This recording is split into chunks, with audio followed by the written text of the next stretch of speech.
He cut off one of his carefully arranged curls when he was 5. His mother wept, but he soon had the boyish haircut he wanted. He played the piano, the baritone horn, and the trombone, and in his teen years earned some much-needed dollars playing in a band and dance orchestra. He later sold the trombone to buy a diamond ring for his sweetheart. But he never lost his love for the piano. As a visiting general authority, he often surprised ward and stake officers by volunteering to substitute for an absent organist. As a young husband and father during the Depression, he did his own gardening and landscaping, complete with small sunken pool. Such a person was Harold B. Lee, 11th President of the Church of Jesus Christ of Latter-day Saints. The story of his life, from Idaho farm boy to president of a worldwide church, starts with a few basic threads which weave into a rich fabric.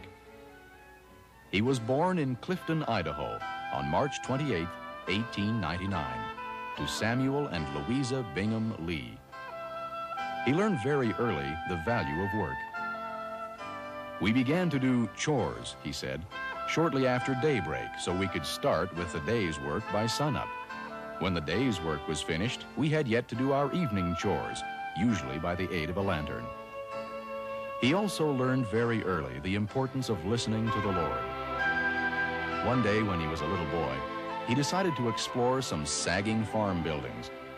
But then he heard a quiet voice which said, "Harold, don't go in there." He looked around to see if his father had spoken, but his father was far off in the field. Young Harold didn't question the source of the warning. He immediately left the place. He attended local schools, including Oneida Stake Academy in Idaho, where he played basketball and excelled in debate with his partner, Sparrow Huff. Then at 17, he attended Albion State Normal College, where in one summer, he passed the teacher certification examination in 15 subjects. That fall, he began his teaching career at Silver Star School near Weston, and at 18, became a school principal at Oxford, Idaho. Many of the students were older than he, and rough and tough besides. He gained valuable experience in human relations as well as administration. After 3 years as principal, he was called to serve in the Western States Mission. There he met a lady missionary, Fern Lucinda Tanner, and after they were released, he went to Salt Lake City to get better acquainted with her. They were married on November 24th, 1923. To his wife, in one verse of a longer poem, he wrote, "For Fern, first great love of my life, whose selfless devotion and humility inspire me to live from dawn of day to dark of night, a better man." They were blessed with 2 daughters, and it was in his own home that Harold B. Lee began to practice the principle which he later taught. Remember that the most important of the Lord's work that you will ever do will be the work you do within the walls of your own home.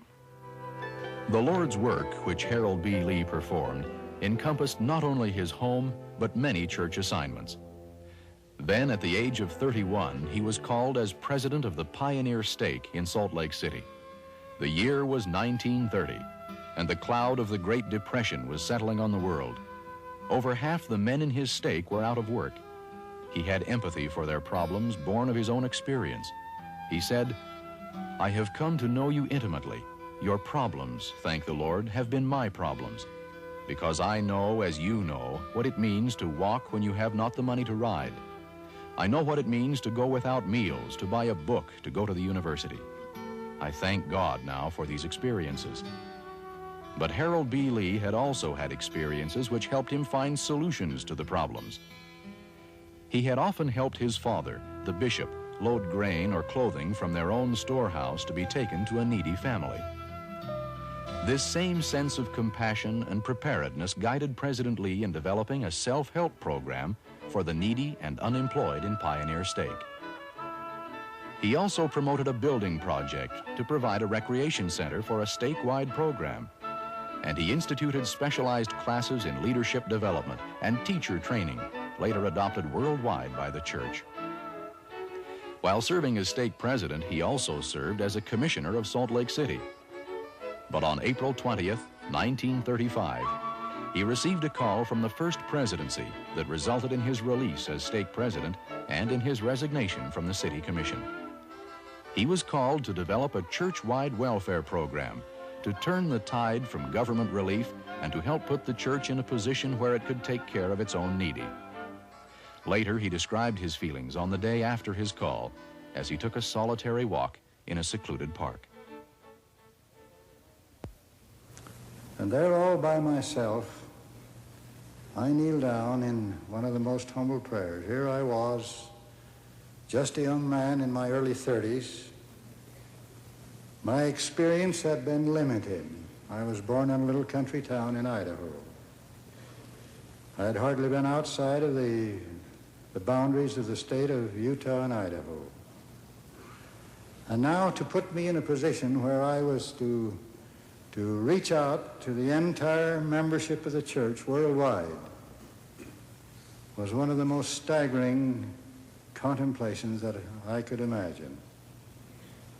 How could I do it with my limited understanding?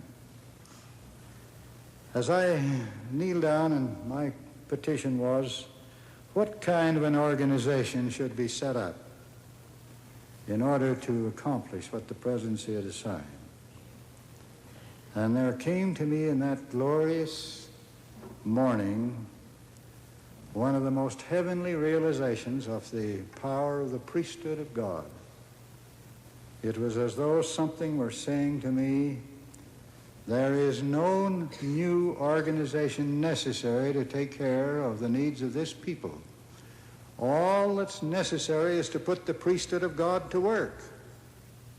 There is nothing else that you need as a substitute.